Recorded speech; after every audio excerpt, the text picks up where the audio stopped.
هادي له ونشهد أن لا إله إلا الله وحده لا شريك له ونشهد أن سيدنا وسندنا ونبينا ومولانا محمدا عبده ورسوله. أما بعد فقد قال الله تبارك وتعالى في القرآن المجيد والفرقان الحميد: أعوذ بالله من الشيطان الرجيم. بسم الله الرحمن الرحيم. محمد رسول الله والذين معه أشداء على الكفار رحماء بينهم تراهم ركعا سجدا يبتغون فضلا من الله ورضوانا إلى آخر الآية. صدق الله العظيم. وقال النبي صلى الله عليه وسلم: إن الله اختار أصحابي على العالمين سوى النبيين والمرسلين، أو كما قال رسول الله صلى الله عليه وسلم. اللهم صل على سيدنا محمد في أول كلامنا، وصل على سيدنا محمد في أوسط كلامنا، وصل على سيدنا محمد في آخر وكل كلامنا.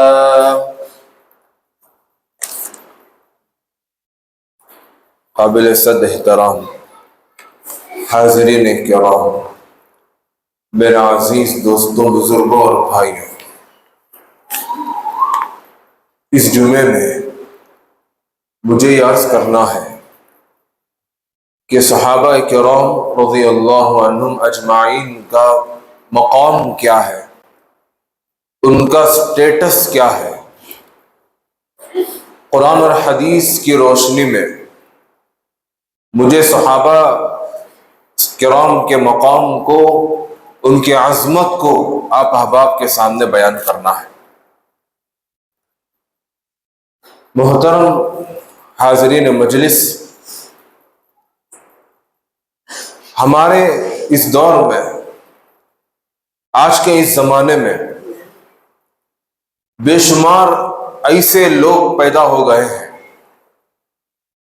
جو صحابہ کرام رضی اللہ عنہم اجمعین کی شان میں گستاخیاں کر رہے ہیں، گستاخانہ الفاظ ان کی زبان سے نکل رہے ہیں، اور ہم بھی ان کے شکار ہو گئے۔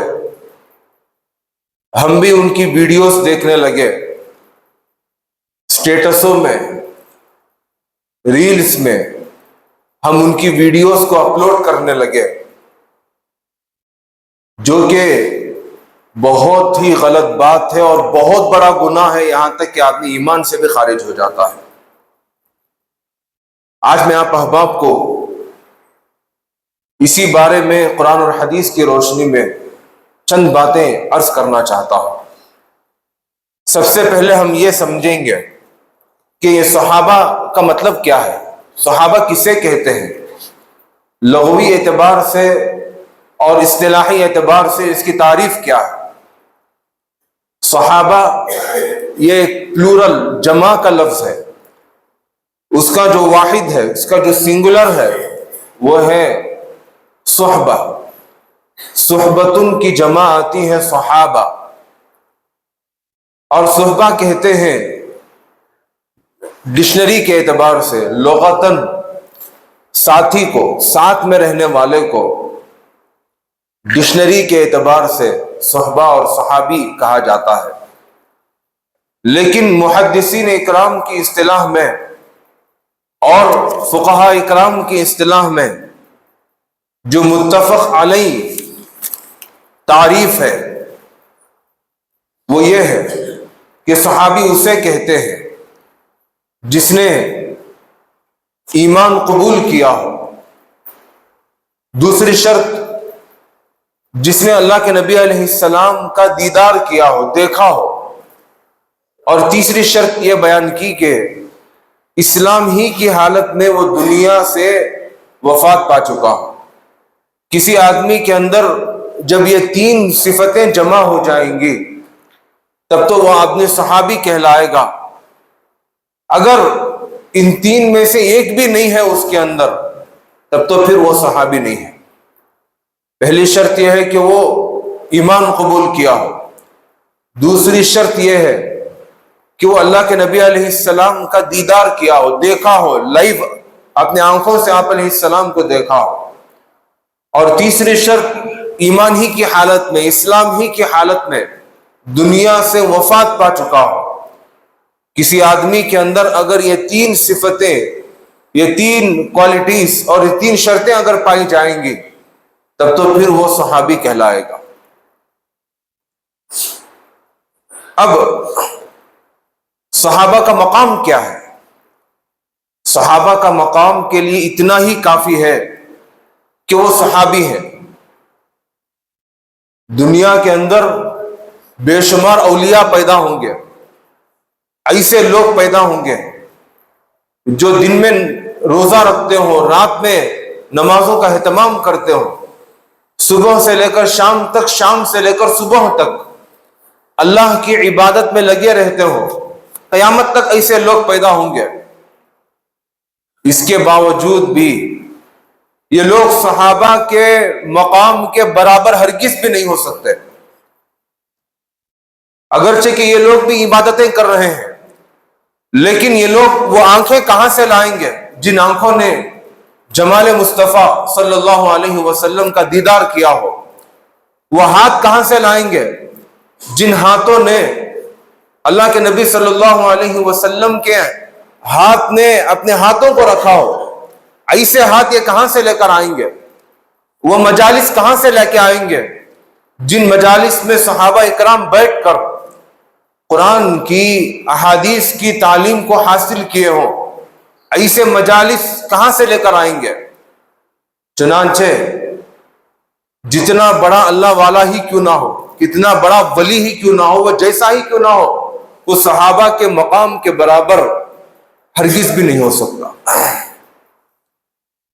محترم دوستوں، تبھی عبداللہ ابن مسعود رضی اللہ عنہ نے کہا اولئک اصحاب نبینا محمد صلی اللہ علیہ وسلم، یہ صحابہ حضرت محمد مصطفیٰ صلی اللہ علیہ وسلم کے ساتھی ہیں. کیسے ہیں یہ لوگ؟ یہ ایسے ہیں کہ ان کے دل بہت ہی نرم ہے، ان کے دل بہت نرم ہے، ان کا علم بہت گہرا علم ہے. ان کا صحابہ کے پاس جو علم ہے اس طرح کا علم دنیا میں کسی آدمی کے پاس نہیں. کیوں؟ صحابہ نے ڈائریکٹ اللہ کے نبی علیہ السلام سے علم حاصل کیا ہوا ہے. کسی کے پاس اس طرح کا علم نہیں ہے. اور وَأَقَلُّهُمْ تَكَلُّفًا، اور صحابہ اکرام کے اندر تکلف نہیں تھا، بناوٹ نہیں تھی، اوور ایکٹنگ صحابہ کے اندر نہیں تھی. جو حقیقت ہے اسی حقیقت کو صحابہ اکرام امت کے سامنے پیش کرتے تھے. بناوٹی چیزوں کو، بناوٹی باتوں کو تکلف کر کے وہ امت کے سامنے اپنے آپ کو پیش نہیں کرتے تھے. جیسا کہ آج کے زمانے کے کچھ لوگ اسے ولی کہیں، لوگ اسے بہت بڑا پیر کہیں، بہت بڑا علامہ کہیں. وہ کہنے کے لیے اپنے آپ کو بناوٹ کر کے، اپنے آپ کو بنا کر اور اپنے آپ کو ایسے حلیے میں ڈھال کر لوگوں کے سامنے پیش کرتا ہے کہ گویا کہ لوگ اسے دیکھ کر اس کی تعریف کریں. اس طرح کی بناوٹ صحابہ اکرام کے اندر ہرگز بھی نہیں تھی. میرا مطلب ہرگز بھی یہ نہیں کہ صحابہ اکرام جو ہے وہ معصوم ہے. ہمارا عقیدہ ہے، ہم اہل سنت والجماعت کا، ہم تمام لوگوں کا یہ عقیدہ ہے کہ صحابہ اکرام وہ محفوظ ہیں. انبیاء علیہم الصلاۃ والسلام جتنے پیغمبر گزرے وہ سارے کے سارے معصوم ہیں.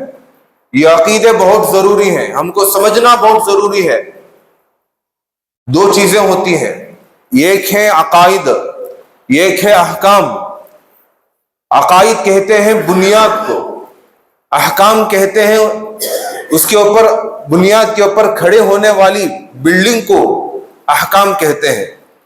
اگر ہمارے عقائد ہی مضبوط نہیں ہوں گے تب تو پھر بلڈنگ کہاں سے کھڑی ہوگی؟ اگر بنیاد ہی مضبوط نہیں, پایا ہی برابر نہیں ہے تو بلڈنگ ہم کیسے کھڑا کر پائیں گے؟ عقائد میں خرابی آ جائے گی تو آدمی کا ایمان ہی ختم ہو جائے گا. تو لہذا یہ ہمارے بیسک اور بنیادی عقائد ہے, ان کا سمجھنا, ان کو ماننا ہمارے لیے بہت ضروری ہے. اگر ان عقائد میں خرابی آئے گی تب تو آدمی ایمان کی حالت میں باقی نہیں رہے گا. فروعی مسائل میں, احکام میں آپس میں اختلاف ہو سکتا ہے. صحابہ کے درمیان میں بھی اختلاف تھا. فروعیات میں, احکام میں اگر اختلاف ہے تو فرق نہیں پڑتا, لیکن اگر عقائد میں اختلاف آ گیا, بنیاد میں اگر اختلاف آ گیا تب تو آدمی ایمان سے خارج ہو جاتا ہے. اسے اپنے ایمان کا خوف کھانا چاہیے. عقائد میں کسی کا اختلاف نہیں. جتنے لوگ اہل سنت والجماعت ہیں ان کے عقائد میں اختلاف بالکل نہیں, اور جو بندہ غلط عقیدہ بیان کرتا ہے وہ مسلمان نہیں. محترم دوستوں, تو ہمارے بنیادی عقیدوں میں ایک عقیدہ یہ ہے کہ جتنے پیغمبر گزرے وہ سارے کے سارے پیغمبر معصوم ہیں. معصوم کا مطلب یہ ہے کہ کوئی گناہ ان سے سرزد نہیں ہوا, بالکل وہ گناہوں سے پاک ہے, گناہ ہی نہیں ہوا پیغمبر سے, اسے کہتے ہیں معصوم. صحابہ محفوظ ہیں. محفوظ کا مطلب یہ ہے کہ اللہ تبارک و تعالیٰ نے انہیں گناہوں سے بچا کر رکھا ہوا ہے. ان سے گناہ ہو سکتا ہے, گناہ ہوئے ہیں, لیکن اللہ تبارک و تعالیٰ نے انہیں معاف کر کے ان کو اللہ تبارک و تعالیٰ نے گناہوں سے محفوظ رکھا ہوا ہے. اسے کہتے ہیں محفوظ. اور صحابہ اکرام محفوظ ہیں. صحابہ اکرام سے بھی لڑائیاں ہوئی, کتنی جنگیں ہوئی. ایک مثال میں آپ احباب کے سامنے بیان کر دیتا ہوں. جنگ صفین ایک جنگ ہوئی جو صحابہ کے درمیان میں ہوئی, مسلمانوں کے درمیان میں ہوئی. حضرت علی رضی اللہ عنہ اور حضرت امیر معاویہ رضی اللہ عنہ, ان دونوں کے درمیان میں جنگ ہوئی. اب دیکھیں, جنگ ہو رہی ہے. اب ایسے وقت میں ایک تیسرا آدمی فائدہ اٹھاتا ہے. جس طرح آج کے زمانے میں سپر پاورز ہیں, مختلف کنٹریوں کو ہم سپر پاور مانتے ہیں, اس زمانے میں بھی دو کنٹریاں, دو ملک ایسے تھے جو سپر پاور کہلاتے تھے. ایک تھا رومن امپائر اور ایک تھا پرشین امپائر, یعنی ایران اور روم. یہ اس وقت کی سپر پاورز ہیں, کوئی ان کا مقابلہ نہیں کر سکتا تھا. تو دو رومن امپائر کا جو بادشاہ تھا, قیصر روم جو تھا, اس نے سوچا کہ اب تو مجھے فائدہ اٹھانا چاہیے. اس نے امیر معاویہ رضی اللہ عنہ کو خط لکھا. کیا خط لکھا کہ اے امیر معاویہ رضی اللہ عنہ, یہ میں اپنی طرف سے بڑھا رہا ہوں. اس نے یہ لکھا اس مکتوب کے اندر, تم بے فکر رہو, تم جاؤ علی رضی اللہ عنہ سے تم مقابلہ کرو, میں اپنی فوج کو تمہارے ساتھ کروں گا, میں اپنی فوج کو تمہارے ساتھ کر کے تمہیں میں طاقتور بناؤں گا, تم بے فکر جاؤ اور مقابلہ کرو. صحابہ اکرام کا آپس میں جھگڑا ہے, وہ آپس میں لڑ رہے ہیں, اور صحابہ اکرام جب بھی آپس میں لڑے تو ذاتیات پر کوئی ان کا اختلاف نہیں تھا. صحابہ اکرام کا جو اختلاف تھا وہ نظریات کی بنیاد پر تھا, ذات کی بنیاد پر بالکل بھی کبھی بھی صحابہ اکرام نے جھگڑا نہیں کیا. جیسا کہ آج کے زمانے میں ہمارا جھگڑا ذاتیات کی بنیاد پر ہوتا ہے. ذات کے اوپر بات آ گئی, جبکہ ہمیں کا ہر ایک آدمی جانتا ہے کہ ایک مسلمان کا دوسرے مسلمان سے 3 دن تک اگر بات نہیں کرے گا تب تو کتنا بڑا وبال ہے اس کے اوپر. ہمیں کا ہر ایک آدمی جانتا ہے.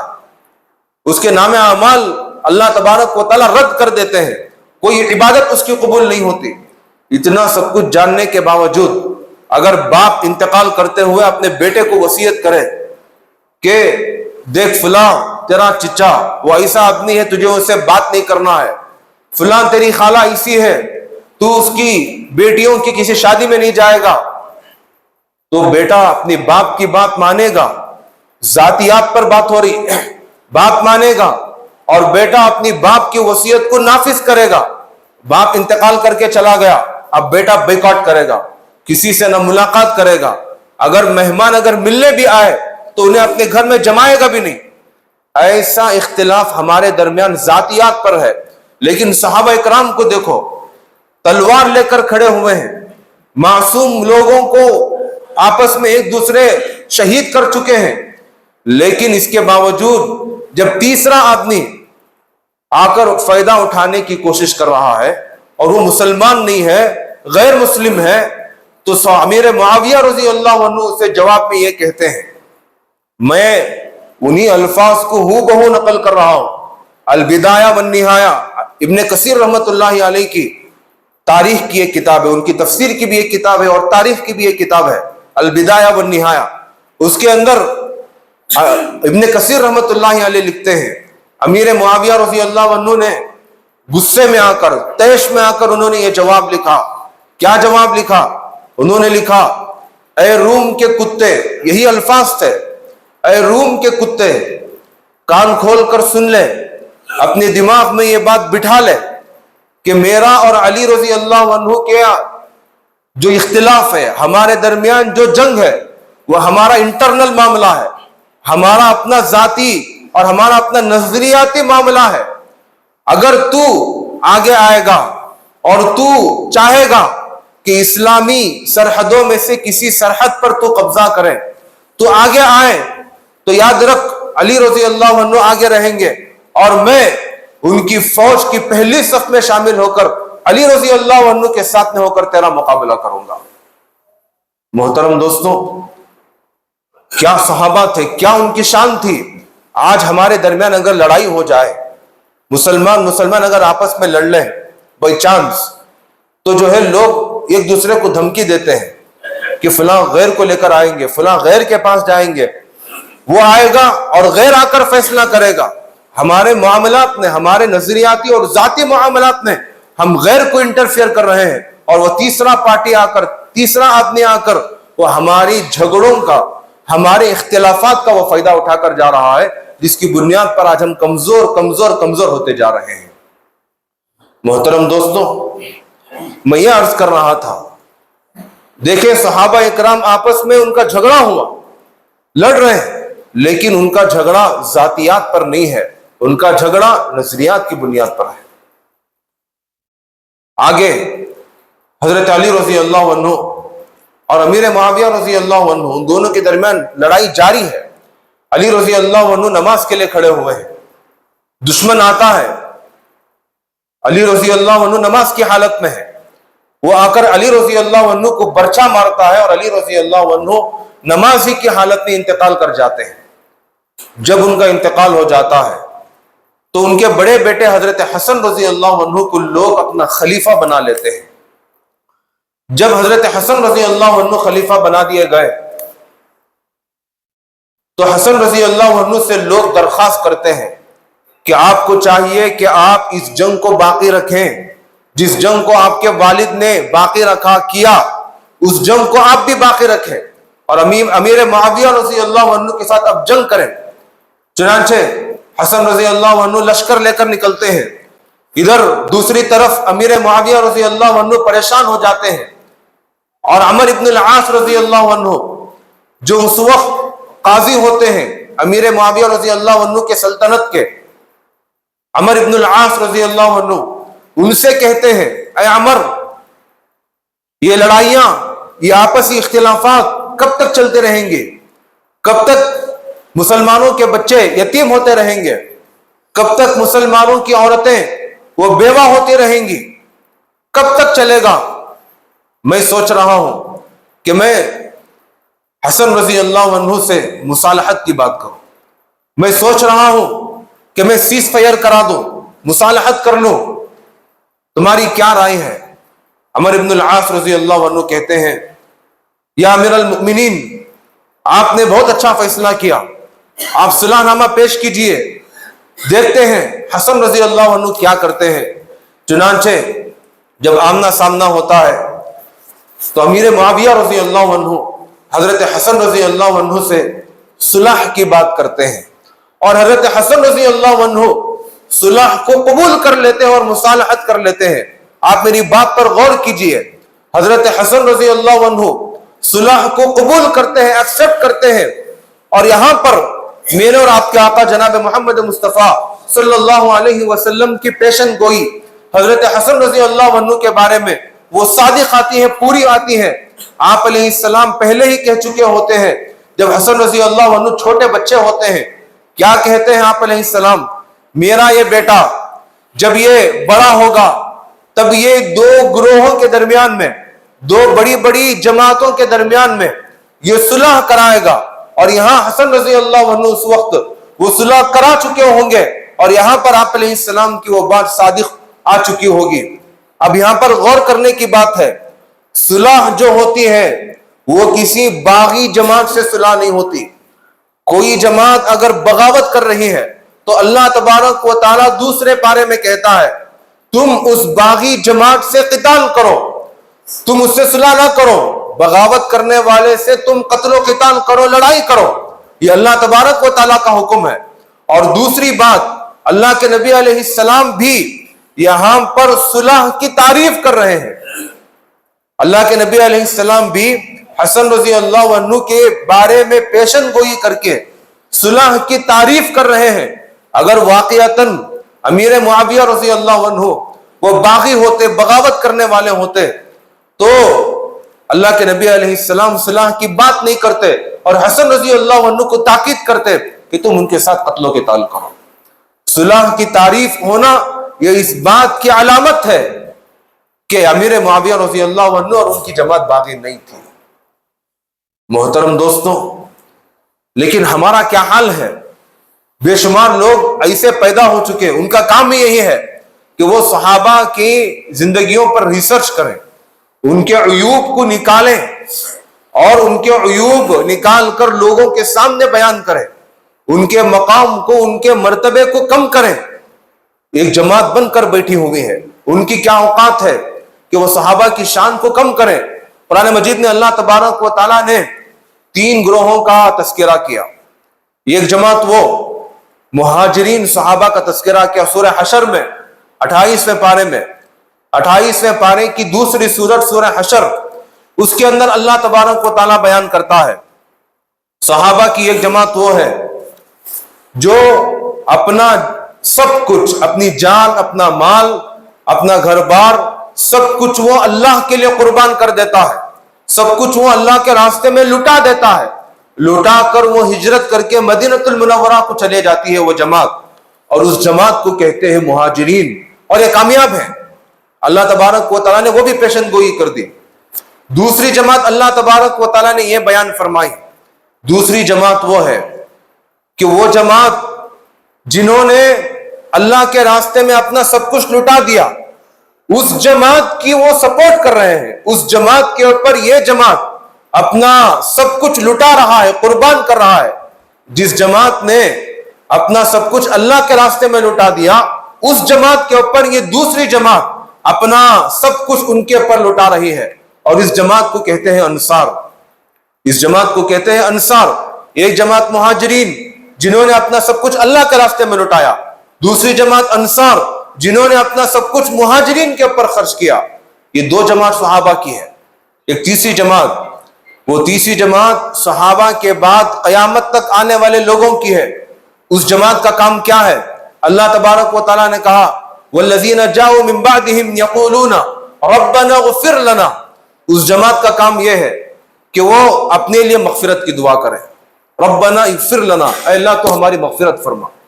وَلِإِخْوَانِنَا الَّذِينَ سَبَقُونَا بِالْإِيمَانِ, اور اے اللہ تو ان لوگوں کی مغفرت فرما جو ایمان میں سبقت لے کر چلے گئے, یعنی مہاجرین کی مغفرت فرما, انصار کی تو مغفرت فرما. وَلَا تَجْعَلْ فِي قُلُوبِنَا غِلًّا لِلَّذِينَ آمَنُوا, اور ہمارے دلوں کے اندر صحابہ اکرام کے بارے میں کوئی کینہ اور کوئی کپٹ کو ہمارے دل کے اندر پیدا نہ فرما. یہ اس جماعت کا کام ہے. ان کا کام یہ ہے کہ وہ صرف اس طرح مغفرت کی دعا اور کینہ اور کپٹ, کدورت, عداوت, نفرت اس سے ختم ہونے کی دعا کریں. اس کے علاوہ صحابہ اکرام کے شان میں کوئی گستاخی نہ کریں. اللہ تبارک و تعالیٰ نے صاف صاف ہم لوگوں کو یہ تعلیم دے دیا، اور یہ جماعت بھی کامیاب ہے۔ اور جو بندے یہ کام نہیں کرتے وہ چوتھے گروہ میں آتے ہیں، ان کا شمار اللہ تبارک و تعالیٰ نے کامیاب لوگوں میں نہیں کیا، وہ لوگ برباد ہونے والے ہیں، ختم ہونے والے ہیں۔ محترم دوستو، اب ہم کو فیصلہ کرنا ہے، ہم اللہ تبارک و تعالیٰ کے بیان کردہ اس جماعت میں ہیں یا پھر اس جماعت میں ہیں جو حزب الشیطان ہے۔ دنیا کے اندر صرف دو طرح کی جماعتیں ہیں، ایک حزب اللہ ہے، ایک حزب الشیطان ہے۔ سورہ پہلے 28ویں پارے کے پہلی سورت میں، سورہ مجادلہ میں اور سورہ مجادلہ کی آخری آیت میں اللہ تبارک و تعالیٰ دو جماعتوں کا تذکرہ کرتا ہے اور کہتا ہے پوری دنیا کے اندر دو ہی جماعتیں ہیں۔ اب ان کو چاہیے کہ وہ اپنے اخلاقی اعتبار سے اور پھر وہ اپنی انسانی اعتبار سے اس جماعت کو وہ ڈیوائیڈ کریں، یا تو وہ جماعت شیطان کا گروہ ہوگی، حزب الشیطان ہوگی، یا تو وہ جماعت حزب اللہ ہوگی۔ بظاہر ہم لوگوں نے بے شمار جماعتیں بنا لی ہے، ورنہ حقیقت میں اگر ان جماعتوں کا اگر ہم موازنہ کر کے دیکھیں گے تو ان کی انتہا، ان کی ڈیڈ لائن وہ دو جماعتوں پر آ کر رک جاتی ہے، یا تو وہ شیطان کی گروہ میں شامل ہوں گے یا تو پھر اللہ تبارک و تعالیٰ کے گروہ میں وہ شامل ہوں گے۔ اب ہم کو چاہیے کہ ہم فیصلہ کریں یا ہم اللہ تبارک و تعالیٰ کے گروہ میں ہیں یا شیطان کے گروہ میں ہیں۔ محترم دوستو، صحابہ اکرام کے مقام کے بارے میں جب قرآن سے پوچھا گیا، اے قرآن تو بتا کہ صحابہ کا کیا مقام ہے، تو قرآن بیان کرتا ہے محمد الرسول اللہ صلی اللہ علیہ وسلم۔ سب سے پہلے قرآن کی آیت محمد الرسول اللہ، کہ محمد صلی اللہ علیہ وسلم وہ اللہ کے رسول ہیں۔ آگے اللہ کہتا ہے والذین معہ، اور جو لوگ محمد صلی اللہ علیہ وسلم کے ساتھ ہے، اشداء علی الکفار، یہ کافروں کے اوپر سخت تھے، اشداء علی الکفار، رحماء بینہم، مسلمانوں کے مابین اپنے لوگوں کے درمیان میں ایک دوسرے کے اوپر رحم کرنے والے، ایک دوسرے کے ساتھ اچھا برتاؤ کرنے والے تھے۔ آج ہمارا معاملہ الٹا ہے، کافروں کے ساتھ ہمارا رویہ اچھا، غیروں کے ساتھ ہمارا رویہ بہت بہترین، اپنے لوگوں کے ساتھ ہمارا رویہ ایک دم سخت، اپنے لوگوں کو نیچے گرانا، اپنے لوگوں کے بارے میں برا بھلا کہنا، اپنے ہی لوگوں کے بارے میں اپنے ہی لوگوں کو بہت بدترین کہنا، یہ ہمارا شیوا ہو گیا۔ جبکہ صحابہ اکرام کی عادت یہ تھی کہ صحابہ اکرام وہ غیروں کے اوپر، کافروں کے اوپر سخت تھے، اشداء علی الکفار، آپس میں ایک دوسرے کے اوپر بہت زیادہ رحم کرنے والے، رحماء بینہم۔ تیسری صفت ان کی یہ تھی تراہم رکعا سجدا، اے مخاطب جب بھی تو صحابہ کو دیکھے گا یا تو وہ رکوع کی حالت میں ہوں گے یا تو وہ سجدے کی حالت میں ہوں گے، یعنی اتنے عبادت گزار تھے کہ وہ ہر وقت نماز کی حالت میں ہوتے تھے۔ یہ ان کا شیوا تھا، یہ ان کی کوالٹی تھی۔ یبتغون فضلا من اللہ ورضوانا، اور صحابہ اکرام وہ صرف اللہ تبارک و تعالیٰ کی رضامندی کو چاہتے تھے، کسی بندے کو خوش کرنا ان کا شیوا نہیں تھا۔ آج ہمارا حال یہ ہے کہ ہم جو بھی کام کرتے ہیں ہم سوچتے ہیں کہ میری تعریف ہو جائے۔ مسجد کا تعاون کیا، مدرسہ کا ہم نے تعاون کیا، کوئی سوشل ورک ہم نے کیا، غریبوں کی ہم نے مدد کی، کوئی اسکول ہم نے کھول دیا، کوئی اولڈ ایج ہوم ہم نے کھول دیا، کوئی مدرسہ ہم نے قائم کر دیا، جو کچھ بھی ہم نے چھوٹا موٹا سوشل ورک اگر ہم نے کیا، خیر کا کام ہم نے کیا، ہم نے فوراً ویڈیو بنایا، سوشل میڈیا میں ہم نے اپلوڈ کر دیا، اور اب انتظار میں بیٹھ گئے کہ مجھے کمنٹس آنے شروع ہو جائے، میری تعریف ہو جائے، میرے اس ریل کو لوگ لائک کرنے لگ جائیں۔ یہ صحابہ کا شیوا نہیں تھا۔ صحابہ کا شیوا یہ تھا کہ وہ اللہ تبارک و تعالیٰ کی رضامندی چاہتے تھے، وہ یہ چاہتے تھے کہ اللہ تبارک و تعالیٰ راضی ہو جائے۔ آگے سیماہم فی وجوہہم من اثر السجود، صحابہ اکرام ان کی زندگی وہ پوری نماز سے بھری ہوئی تھی۔ ظاہر میں مسجد میں آ کر وہ نماز پڑھ رہے ہیں، جب وہ مسجد کے باہر چلے گئے، دنیا کے اندر پھیل گئے، تجارت میں لگ گئے، گھر میں چلے گئے، دوستوں سے، لوگوں سے، رشتہ داروں سے وہ مل رہے ہیں، تو نماز کا کیریکٹر صحابہ اکرام کے چہرے کے اوپر، صحابہ اکرام کی زندگی سے وہ جھلکتا تھا۔ جس طرح کوئی بندہ کسی آدمی کو نماز پڑھتے ہوئے دیکھتا ہے تو اس کے دل کے اندر کیا فیلنگ آتی ہے؟ اس کے دل کے اندر یہ فیلنگ آتی ہے کتنا بڑا اللہ والا ہے، کتنا نیک آدمی ہے، بھائی نماز پڑھ رہا ہے، بہت اچھا آدمی ہے۔ آدمی کے دل کے اندر یہ فیلنگ آتی ہے۔ یہی فیلنگ صحابہ اکرام جب نماز کے باہر ہوتے تھے، ان کے عادات و اطوار، ان کے اخلاق کو دیکھ کر لوگوں کے دلوں کے اندر یہ فیلنگ آتی تھی کہ صحابہ اکرام کتنے اچھے لوگ ہیں، کتنے اچھے ان کے معاملات ہیں، کتنی میٹھی ان کی زبان ہے۔ یہ فیلنگ لوگوں کے اندر آتی تھی۔ آج ہمارا حال یہ ہے، جب تک ہم نماز میں ہیں اس وقت تک تو لوگ یہ سوچتے ہیں بہت اچھا آدمی ہے۔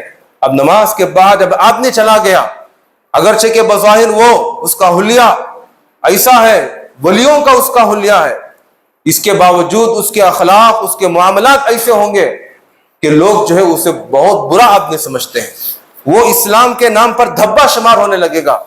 ایسے باتیں لوگوں کے دلوں کے اندر آتی ہیں۔ تو محترم دوستوں، یہ صحابہ کا شیوا نہیں تھا۔ صحابہ وہ تھے کہ جیسے وہ نماز میں ہوتے تھے ایسے ہی وہ خارج صلاۃ میں بھی ہوا کرتے تھے۔ پھر آگے اللہ تبارک و تعالیٰ ان کے بارے میں بیان کرتا ہے۔ صحابہ وہ تھے، ان کا تذکرہ اللہ تبارک و تعالیٰ نے تورات میں بھی کیا، انجیل میں بھی کیا۔ ذالک مثلہم فی التوراۃ والانجیل، صحابہ کا تذکرہ تورات میں بھی ہے اور انجیل میں بھی ہے۔